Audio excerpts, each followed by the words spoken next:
Qui croit que la parole de Dieu est la meilleure chose qui ne peut pas nous arriver? C'est la parole de Dieu, ce qu'on peut s'appuyer. Et je vous encourage ce matin, juste que vous sachiez qu'on vous tient dans la prière, qu'on veut rester unis, comme j'ai dit avant de commencer le message, qu'on soit là les uns pour les autres.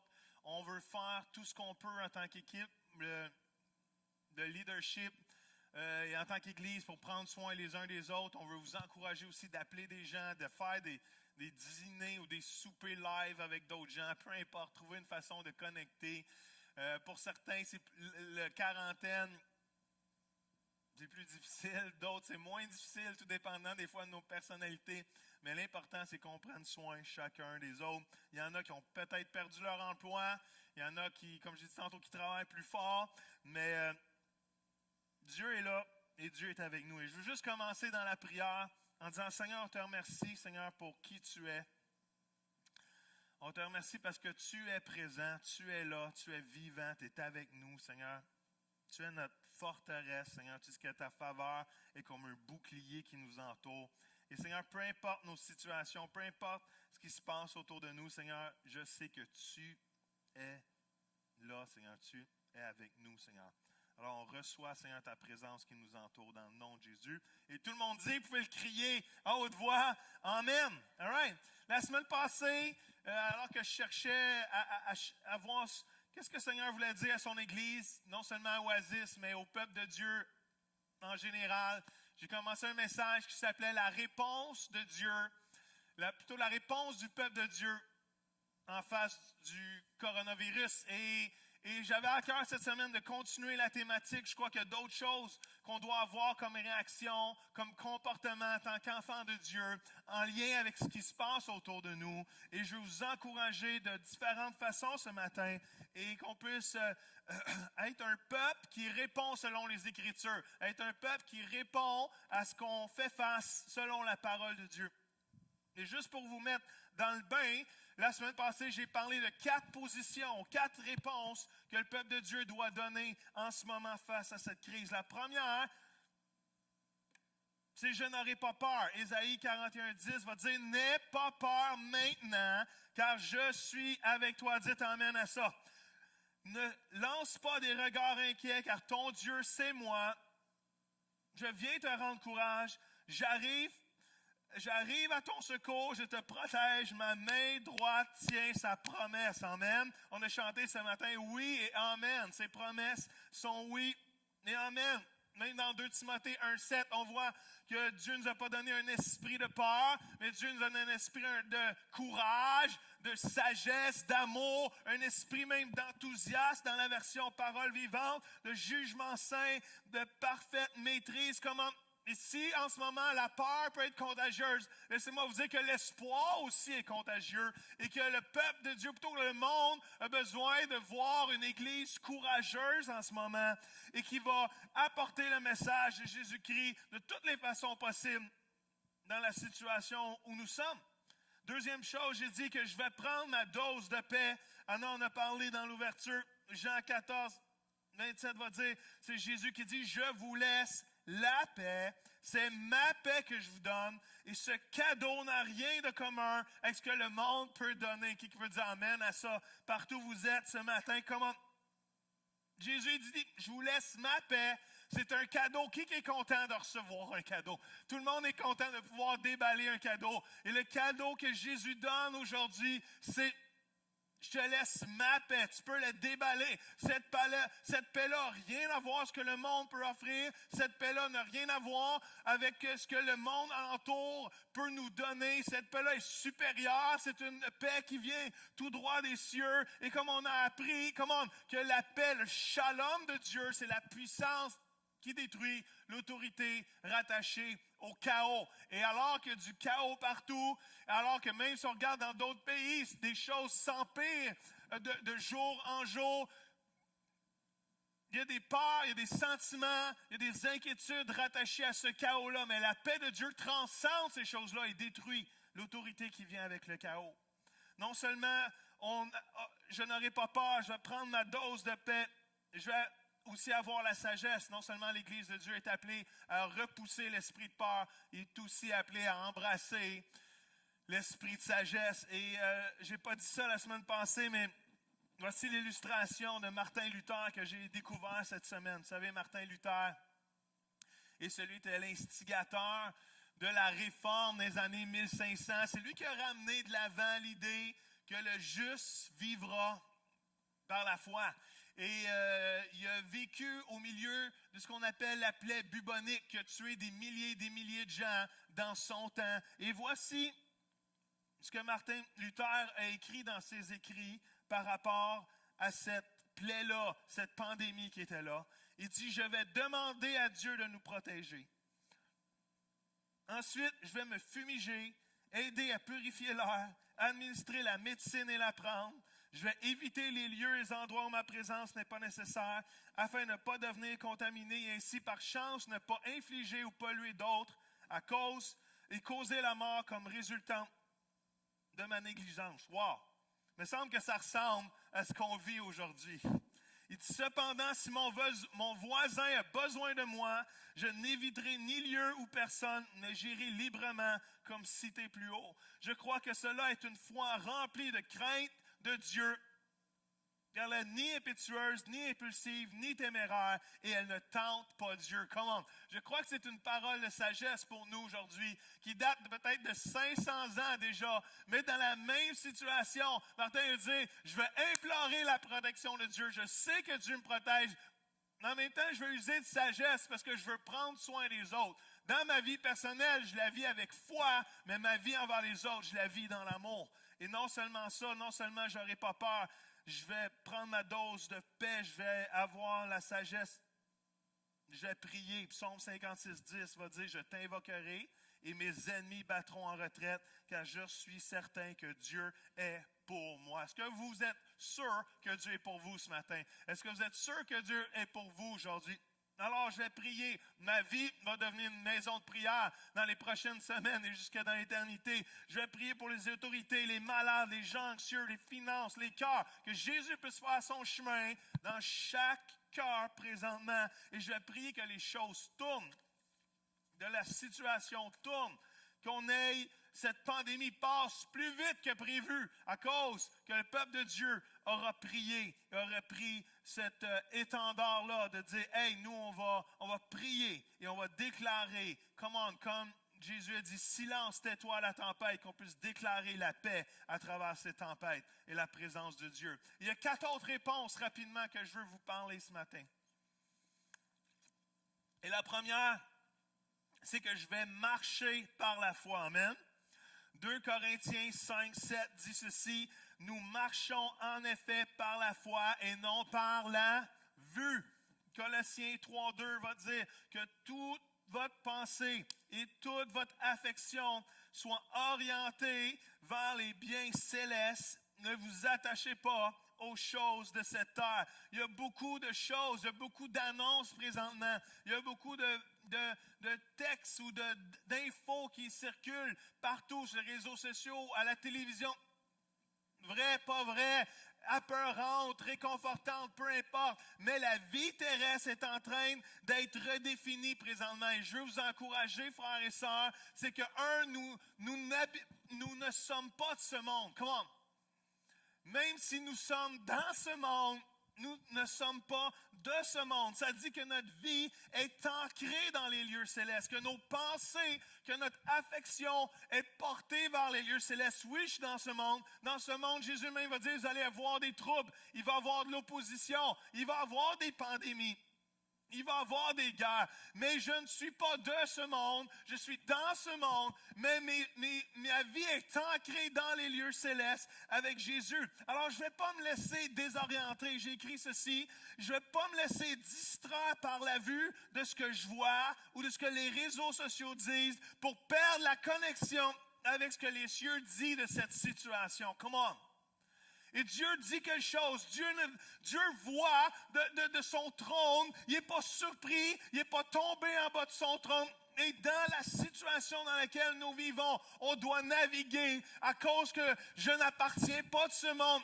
Je suis dans ce monde, mais ma vie est ancrée avec Jésus dans les lieux célestes. Je ne me laisserai pas distraire pour perdre de vue ce que Dieu dit de la situation. Et je vais aller chercher sa face, je vais rentrer dans sa présence, je vais demander à l'Esprit de révéler, God, Dieu, qu'est-ce que tu veux faire? Et je ne vais pas perdre de vue ma connexion avec les lieux célestes. Comment? Non seulement ça, je ne vais pas me laisser aveugler par la vue de ce fléau ou les circonstances changeantes pour que je perde ma position avec laquelle Jésus m'appelle à vivre. Come on, this is good, Joe. Come on, je ne vais pas perdre de vue la position que Jésus donne. Je suis assis avec lui dans les lieux célestes. Jésus est assis à la droite du Père sur son trône. Tout a été mis sous ses pieds. Comment? Et je sais que rien va me séparer de l'amour de Jésus. Si vous êtes quelque part dans ce monde, dites Amen, parce que vous êtes protégés. Il n'y a rien qui va vous séparer de l'amour de Jésus. Et alors que ce monde vit plein de situations qui affectent le cœur, je sais que je suis fondé dans ma foi en Jésus-Christ. Come on! Amen! Amen! J'espère que vous êtes debout dans votre salon en train de dire « Merci, Jésus, pour la foi que tu me donnes. » Et c'est pas parce qu'il y a plein d'incertitudes dans ce monde qu'on va perdre notre foi, ou qu'on va se retirer dans notre foi, ou qu'on va reculer dans notre foi. Hébreux 10, 35, 39 va dire, ne perdez donc pas votre assurance. Comment? Une grande récompense lui est réservée. Vous avez besoin de persévérance. Qui a besoin de persévérance ce matin? Pour accomplir la volonté de Dieu et obtenir ainsi ce qu'il promet. En effet, il est écrit, encore un peu de temps, très peu même, et celui qui doit venir viendra et ne tardera pas. Cependant, écoutez bien ceci, cependant, celui qui est juste à mes yeux, dit Dieu, vivra par la foi. Mais s'il retourne en arrière, je ne prendrai pas plaisir en lui. Nous ne sommes pas de ceux qui retournent en arrière et vont à leur perte. Nous sommes de ceux qui croient et sont sur la voie du salut. Ha ha! Êtes-vous sur la voie du salut? Come on! Êtes-vous sur la voie du salut aujourd'hui? Peu importe qui vous êtes. Aujourd'hui, peut-être vous connaissez Dieu, peut-être vous ne connaissez pas Dieu. Je vous interpelle de vous mettre sur la voie du salut. Comment? Et dans ce salut-là que Jésus donne, il y a une assurance, il y a une promesse. Et nous persévérons jusqu'au bout. On n'est pas de ceux qui se retirent. La foi ne met pas de côté les faits. La foi, c'est une conviction à travers les circonstances. Amen? Et des fois, on voit les faits, on voit les décisions qui sont prises, ça va affecter des gens. On ne connaît pas le futur, on ne connaît pas le lendemain. Jésus va dire, ne t'inquiète pas du lendemain, le lendemain prendra soin de lui-même. Mais cherche premièrement le royaume de Dieu et toutes choses vont vous être données. Il prend soin de nous et j'écris ceci, notre foi, écoutez bien ça, c'est trop bon.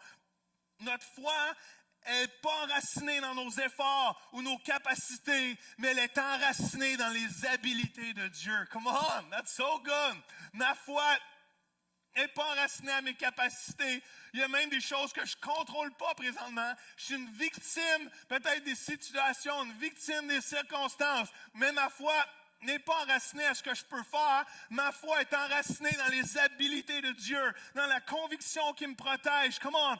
Et je veux vous rappeler ce matin, écoutez bien ça, que Dieu est fidèle, qu'il est un merveilleux conseiller, que Dieu agit et va agir, qu'il me protège, qu'il vous protège, que jamais il m'abandonne, que jamais il me délaisse. Et si Dieu est pour nous, qui sera contre nous? Comment? Dieu est vivant, Dieu est réel, et le juste vivra par la foi, parce qu'on a un bon papa qui prend soin de nous à travers chaque circonstance. Amen?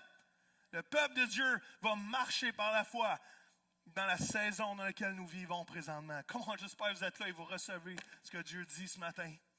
Deuxième chose, je vais être généreux. Vous savez, l'être humain n'a pas de la misère à être égoïste. Habituellement, la réponse, pas normale, mais habituelle, des gens, j'étudie le peuple de Dieu, l'être humain n'a pas de la misère à être égoïste. Et vous remarquez qu'il n'y a aucun cours en ligne sur comment être plus égoïste. Ça vient naturel. Mais dans la situation où qu'on est, Dieu nous appelle à être altruiste, à être généreux, à être plein d'amour. On l'a vu avec le papier de toilette, sans vouloir en rajouter cette histoire-là, mais On l'a vu où tout le monde, on dirait que la réaction, c'est de prendre, de prendre. On va à l'épicerie, il n'y a plus de nouilles, il n'y a plus de cannes, il n'y a plus de pain. On n'a plus de farine. C'est quand la dernière fois qu'on a utilisé de la farine? Et il n'y a plus de farine. On revient à la base. Et avec le papier de toilette, c'est comme si le Québec s'était dit, si je pour mourir, au moins je vais mourir les fesses propres. C'est comme si mourir dans la dignité aujourd'hui, mourir dans la dignité, c'est mourir les fesses propres. Et à cause de la peur, on veut accumuler pour survivre. Mais Dieu nous appelle à avoir un autre cœur. Dieu nous appelle à être généreux. Dieu nous appelle à partager à cause de qui il est, à cause qu'il habite en nous. On a la capacité d'être généreux. Comment? Dieu est le personnage et l'être le plus généreux, car Dieu a tant aimé le monde qu'il a donné son Fils, afin que quiconque croit en lui ne périsse point, mais ait la vie éternelle. Dieu a été généreux d'envoyer son Fils. Jésus a offert sa vie lui-même à la croix. Jésus a eu un amour inconditionnel pour chacun de nous. Ce même esprit de compassion, de générosité, d'amour habite en nous, frères et sœurs. Et on doit nous aussi être généreux. Comment? Philippiens 2, 3a, 4, 5a. Dit ceci, n'agissez pas en vue de la satisfaction de vos désirs particuliers. Ne passez pas seulement à vos intérêts personnels ou à l'avantage que vous pourrez tirer des autres. Désirez au contraire le bien de votre prochain et prenez ses progrès à cœur. Est-ce que dans le temps qu'on vit, on peut avoir des progrès de l'autre à cœur? Écoutez bien ceci. Comportez-vous entre vous comme on le fait quand on connaît Jésus-Christ. Savez-vous qu'il y a un comportement qui appartient à ceux qui connaissent Jésus-Christ? Il y a un comportement qui vient avec ceux qui connaissent Jésus-Christ. Et le comportement qu'on parle ici, c'est l'idée d'être généreux, de prendre à cœur le bien de quelqu'un d'autre, de ne pas penser à soi-même, mais de dire c'est qui a besoin d'aide. Et vous savez, on n'est jamais plus proche de ressembler à Dieu que quand on est généreux et qu'on donne d'une façon inconditionnelle et sacrificionnelle. Comment? Et laissez-moi vous dire, frères et sœurs, dans les prochains jours, dans les prochaines semaines, dans les prochains mois, on va avoir l'occasion d'être généreux, on va avoir l'occasion de partager, on va avoir l'occasion de donner, non seulement physiquement, mais spirituellement, et partager non seulement dans l'amour, dans l'entraide, dans ceux qui souffrent, dans ceux qui sont en besoin, même à travers l'église locale, mais à l'extérieur aussi, mais aussi on va partager spirituellement. On va être contagieux dans notre foi, contagieux dans notre amour, contagieux dans notre joie, contagieux dans la paix que Dieu nous donne. Vous savez, la générosité était la marque de l'église primitive. Vous savez, l'église primitive a été dès le début mise sous la persécution. Dès le début, a été mis à être pourchassée. Et leur réaction n'a pas été d'aller au Walmart de Jérusalem et de tout vider les rangées. Ils ne sont pas allés tout ramasser les cannes d'olives du mont des Oliviers. Ils ne sont pas allés acheter toutes les boîtes de Frosted Flakes du lion de Juda. Ils ne sont pas allés acheter tout le papier de toilette égyptien de première qualité qui servait à embaumer les momies. Ils ne sont pas aussi allés acheter toutes les purelles Shaddai de la mer morte pour les acheter, les revendre sur Amazon. Je vais vous laisser le temps de réfléchir à ce que je viens de dire. Non, à la place, ils se sont mis ensemble. Acte 2, 44-45 dit, voici ce qui est dit ici. Tous les croyants étaient unis et partageaient entre eux tout ce qu'ils possédaient.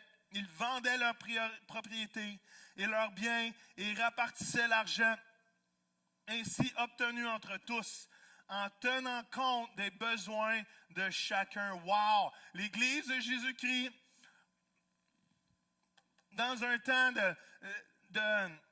dans un temps où ils étaient pressurisés, dans un temps où que le monde changeait pour eux, dans un temps où ils étaient même mis en persécution, ils étaient unis. Et c'est une chose qu'il faut faire, frères et sœurs, aujourd'hui, c'est s'unir pour s'entraider, pour partager, pour donner. Les occasions ne manqueront pas. Et comme Martin Luther a dit, je vais respecter qu'on me demande, mais si j'ai un voisin en besoin, je vais prendre soin, je vais faire ce qu'il faut faire, mais je vais aller l'aider. Je vais aller prendre soin de lui. Et notre mission n'a pas changé, frères et sœurs. Notre mission à Oasis, c'est de vivre sa présence et faire la différence. Et c'est pas parce qu'on nous demande de faire l'Église d'une façon différente que notre mission va changer, qui est de vivre sa présence et de faire la différence. Et on va trouver la façon de s'encourager, de se propulser, de se motiver dans les prochaines semaines, dans les prochains mois au pire, pour dire comment on peut être la lumière. Troisième chose plutôt, je vais m'inspirer au quotidien. Wow! Non seulement je vais marcher dans la foi, non seulement je vais être généreux, mais aussi je vais m'inspirer au quotidien. La suite de Acte 2 que je viens de vous lire, ça dit ceci, chaque jour, dites à votre voisin chaque jour, régulièrement, ça veut dire plusieurs fois par jour, ils se réunissaient dans le temple, ils prenaient leur repas ensemble, dans leur maison et mangeaient leur nourriture avec joie et simplicité du cœur. Ils louaient Dieu. Ils étaient estimés par tout le monde et le Seigneur ajoutait chaque jour à leur groupe ceux qu'ils amenaient au salut. Wow, come on! Dans un moment de persécution, ça dit que l'Église a non seulement émergé encore plus, et des fois, c'est vous qu'est-ce qui se passe, quand l'Église est limitée, Dieu s'en sert pour propager encore plus son message. Dieu s'en sert pour changer les circonstances, afin que l'Évangile soit partagé de différentes façons. Comme la persécution à Jérusalem, emmener les chrétiens à s'en aller dans chaque région autour et que l'Évangile a été prêché dans chaque région autour. Comment? Je crois que Dieu nous appelle à remplir le net de la parole de Dieu. Et je vous encourage, frères et sœurs, comme les disciples, comme l'Église primitive, de vous remplir de Dieu au quotidien. Vous remplir de la parole de Dieu. On va mettre le guide de lecture encore disponible, peut-être sur l'Internet. Trouvez un guide de lecture. Remplissez-vous de Jésus. Mettez YouTube, mettez des chants de louange. Remettez la louange aujourd'hui. Changez l'atmosphère dans votre maison. Il y en a qui ont moins de travail. Il y en a qui travaillent plus. Prions pour ceux qui travaillent plus. Ils doivent se donner plus, comme les infirmiers, infirmières, les policiers, les médecins. Si vous êtes à l'arrière, à la maison, comment? C'est le temps, hein? C'est le temps d'avoir un réveil personnel dans nos maisons. Comment? Si les nouvelles et Facebook jouent plus fort, comment que notre télé, pas que notre télé, que notre Bible, fermez ça, puis ouvrez votre Bible. Jésus veut vous parler, Dieu veut vous parler. Ayez une perspective des lieux célestes. Je vais me nourrir, je vais louer, je vais lire le psaume 91, je vais lire le psaume 19. Comment? Comme l'Église de Jésus-Christ, ils se sont mis ensemble et on va faire tout ce qu'il faut pour quand même pouvoir connecter ensemble. C'est pas parce que l'Église doit se réunir d'une façon différente qu'on va déconnecter, mais on va faire tout en notre moyen pour être sûr qu'on connecte et qu'on s'encourage et qu'on se bâtisse. Moi, je prie que l'Église de Jésus-Christ sorte de cette crise plus forte qu'elle l'était avant. Comment? Qu'elle soit forte, qu'elle soit remplie, comme on a chanté ce matin, remplie de l'Esprit, remplie de la vie de Dieu. Et je prie que ce matin, partout où vous êtes, vous ayez ce désir qui brûle en vous, ce réveil personnel de dire, comment je vais me tourner vers Dieu. Le monde a ralenti, les magasins ferment, les épiceries ferment, le sport ferme, le terrain de golf ferme, les activités ferment et le monde ralentit présentement. Et je crois que Dieu, quelque part, à travers ça, il dit, maintenant que tu as un peu plus de temps, est-ce qu'on peut venir ensemble et parler? Maintenant que la cédule est éclairée pour bien des gens, est-ce que tu peux venir devant moi afin qu'on ait une rencontre, un face-à-face? Come on! Je prie que chacun d'entre vous, vous ayez un face-à-face avec Dieu, que Dieu vous rencontre. Alors qu'on a du temps dans la famille, c'est tellement fun. Hier, mes enfants ont fait le souper, j'étais tellement bien, c'était bon au bout. Et la vie est ralentie. C'est quoi qu'est-ce que je prie? C'est qu'il y a des réveils dans les maisons présentement. Il y a des réveils dans les maisons qui vont faire que le peuple de Dieu, quand il va sortir de ses brancards, avec amour, générosité, va sortir avec feu. Alors, Seigneur, je prie pour chaque maison présentement. Mettez vos mains devant vous. Je prends une pause dans mon message, 2 secondes, pour dire, Seigneur, fais un œuvre de réveil dans chacune de nos maisons, dans chacun de nos cœurs. Je vais prendre du temps quotidien avec toi. Je vais laisser l'Esprit de Dieu me parler. Je vais aller écouter ta voix parce que tu veux me parler, Seigneur, et tu veux m'encourager, tu veux me bâtir, tu veux me dire ce que les cieux voient de cette situation. Et Seigneur, je prie pour chacun de nous qu'un feu brûle dans nos vies. Amen. Et dernière chose ce matin, parce que je crois que Dieu veut ajouter à son Église, comme dans le temps de l'Église primitive, alors qu'il louait Dieu, alors qu'il était dans sa présence, ça dit que Dieu ajoutait à chaque jour à l'Église.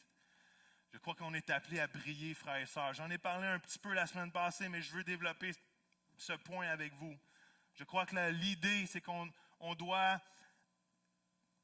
être la lumière du monde, présentement. Et plus que les ténèbres avancent, plus que l'Église de Jésus-Christ doit briller.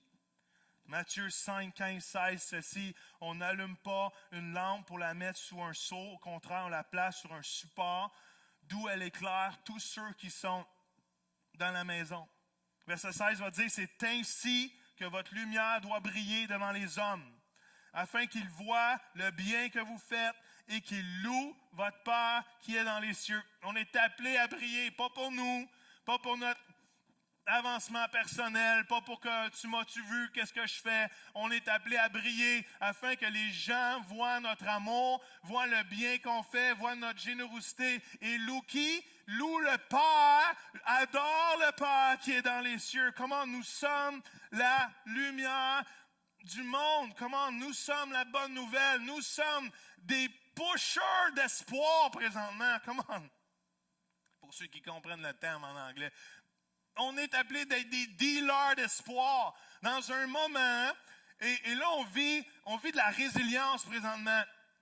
Mais si ça dure, on va voir différentes attitudes prendre place. On va voir l'inquiétude monter, on va voir la peur, on va voir le désespoir, les gens qui n'ont plus de travail, les gens qui n'ont plus de finances. Et le peuple de Dieu, même si nous, ça nous atteindrait d'une certaine façon, on est rempli d'espoir et on est des dealers d'espoir, on est des pushers de vie, on est des pushers de paix, on est des dealers de joie, parce que celui qui est en nous est plus grand que celui qui est dans le monde. Come on! Et on est ceux qui sont la lumière du monde présentement et qu'on doit briller et pointer à Jésus et pointer à ce que Dieu fait, parce que je crois que Dieu va faire quelque chose de merveilleux à travers la situation dans laquelle que nous vivons. Et nous n'aurons pas honte de l'Évangile. Comment? Parce que présentement, l'Évangile a la possibilité de rentrer dans chaque maison, dans chaque cellulaire, dans chaque ordinateur, dans chaque télévision, dans chaque endroit où qu'on peut propager. Peu importe que ce soit par Oasis ou que ce soit n'importe quelle autre église, je m'en fous. C'est que le message de Jésus-Christ, de l'Évangile que Dieu nous donne, soit propagé avec audace. Comment? Alors que le Seigneur va ouvrir les portes. Laissez-moi finir avec ce texte ce matin. Et je crois que c'est le texte qui nous encourage aujourd'hui. Et je prie que ce soit un texte que vous lisiez dans les prochaines semaines, régulièrement. C'est 2 Corinthiens 4, 6 à 9 qui dit ceci. Je vais boire avant, OK? En effet, le même Dieu, écoutez bien ça, c'est trop bon. En effet, le même Dieu qui un jour a ordonné qu'à la lumière jaillisse des ténèbres, a illuminé nos cœurs afin que nous puissions à notre tour refléter la lumière de la connaissance de Dieu. Si vous ne savez pas que vous êtes appelés à briller après ce verset-là, peut-être que vous ne le saurez jamais. Comment? Il a dit que Dieu est rentré dans notre cœur, il nous a illuminés afin que nous, à notre tour, on reflète quoi? La connaissance de Dieu. Pas juste de l'information, une expérience personnelle avec lui, une transformation. Et faire resplendir sur les autres la gloire divine qui rayonne sur le visage de Jésus-Christ. Amen. So good. Verset 7. Cet évangile, le message de Jésus, est le trésor précieux qui nous a été confié. Certes, nous portons ce trésor dans des vases de terre cuite, fragiles, que d'autres versions vont dire. Mais il faut qu'il en soit ainsi. Cela prouve avec évidence que cette incomparable puissance vient de Dieu et non pas de nous. Cette puissance, nous l'expérimentons dans nos vies en même temps que la fragilité des vases qui la contiennent. Ça veut dire que ça se peut qu'on le pogne, le coronavirus, mais on va continuer parce qu'on a des corps fragiles qui sont affectés par le monde déchu, par la maladie, mais peu importe. Regardez ce que le texte continue à dire. Même traqué et opprimé de tous côtés, et cependant jamais subjugué par la peur. Come on! Fréquemment désemparés, mais jamais découragés. Souvent, nous sommes perplexes et nous ne savons plus quel chemin prendre, mais nous n'abandonnons pas. Nous connaissons l'angoisse et le dénouement, mais non le désespoir. On nous persécute, mais nous ne sentons pas délaissés. Nous sommes jetés à terre, mais nous nous relevons et poursuivons notre route. Come on! Ça, c'est l'Église de Jésus-Christ. Et Dieu nous a créés résilients. Il nous a créés plein de foi. Et on n'arrêtera pas. On ne va pas arrêter de briller. On ne va pas arrêter de partager. On ne va pas arrêter de parler de ce que nous avons vu et entendu.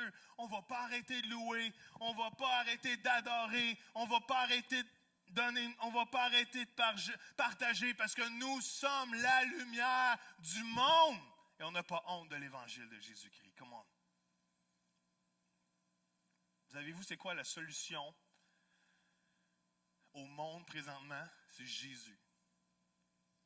La solution à la contagion,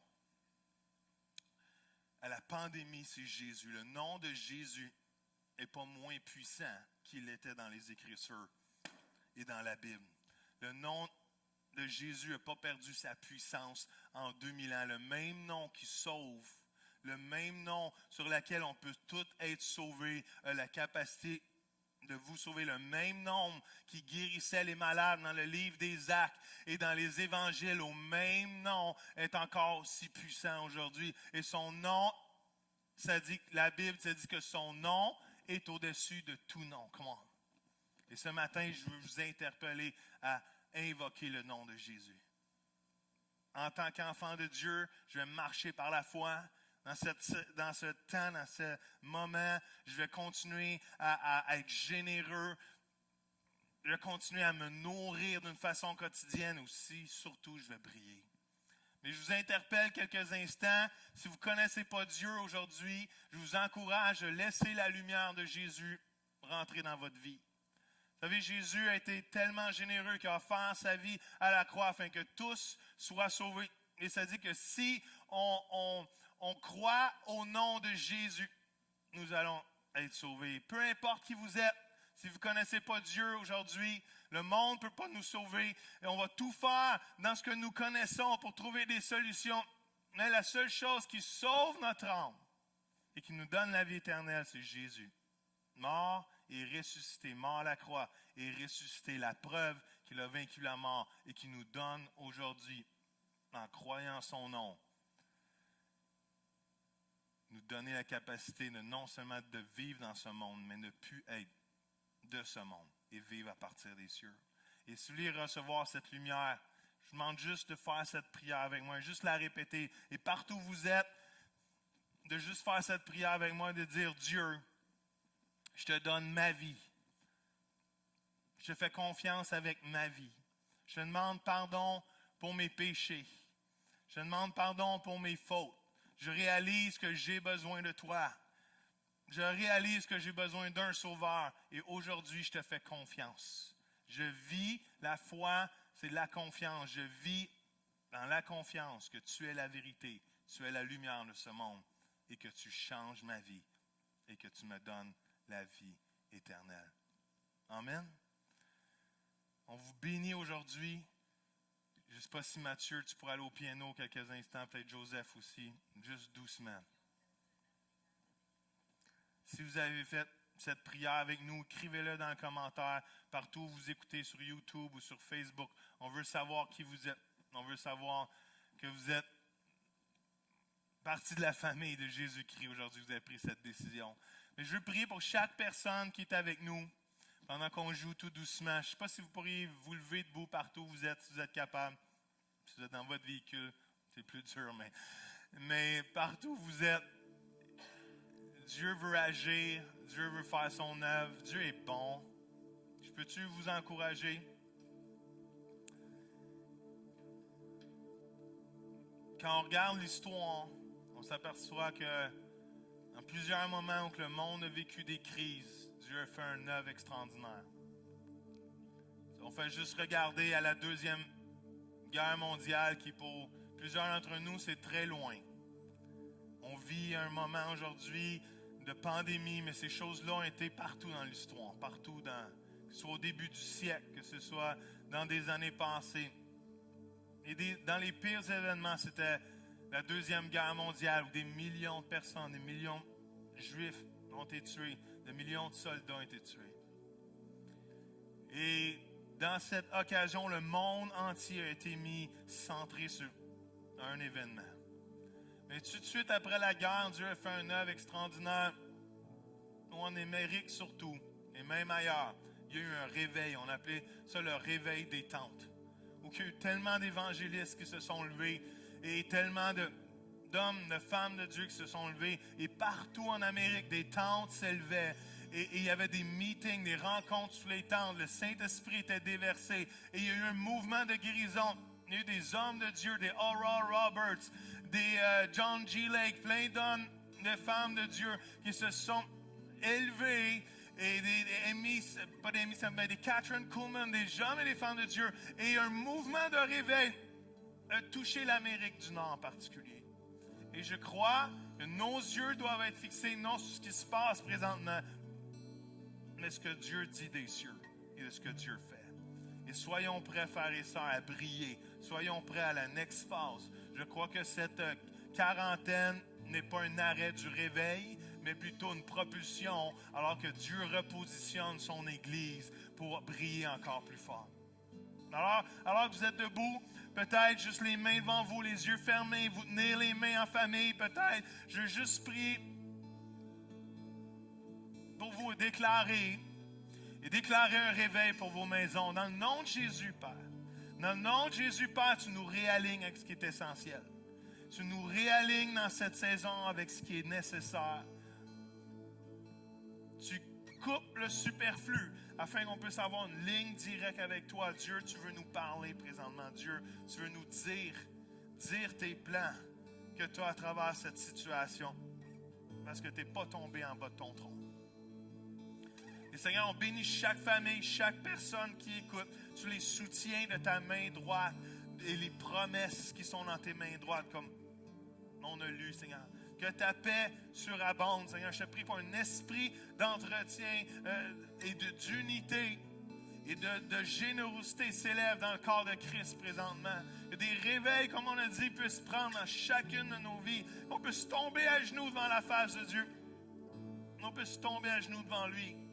Alors que nos repères peuvent être enlevés pour plusieurs, que tu viennes la pierre angulaire, que tu viennes le rocher solide sur lequel on s'appuie. Et Seigneur, on met nos pieds, Seigneur. Alléluia.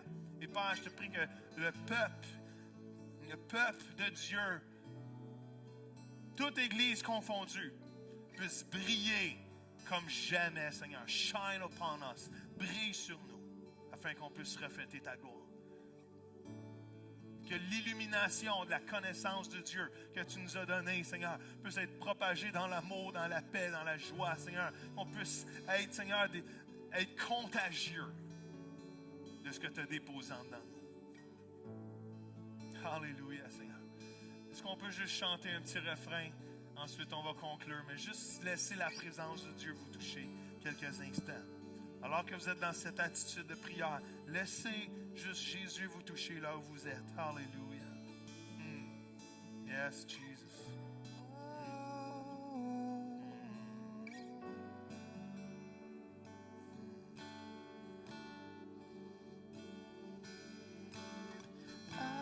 Alléluia, je ne suis pas seul. Amen, c'est bon ça.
ton esprit vit en moi.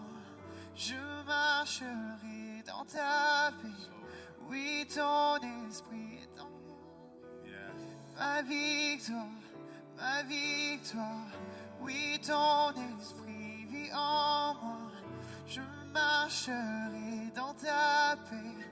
Oui, ton esprit vit en Yes. moi. Come on. Ma victoire, ma victoire. Oui, ton esprit vit en moi. Je marcherai dans ta paix. Oui, ton esprit vit en moi. Ma victoire, ma victoire. Papa, on te remercie pour ce temps dans ta présence aujourd'hui. On vit, Seigneur, cette pesanteur de qui tu es ici dans ce lieu, que ça puisse se transposer dans chaque endroit. On bénit chaque famille, chaque personne. Tu te glorifies dans chacune de nos vies. Tu es avec nous. Nous ne sommes pas seuls. Tu es avec nous. Amen. On vous aime.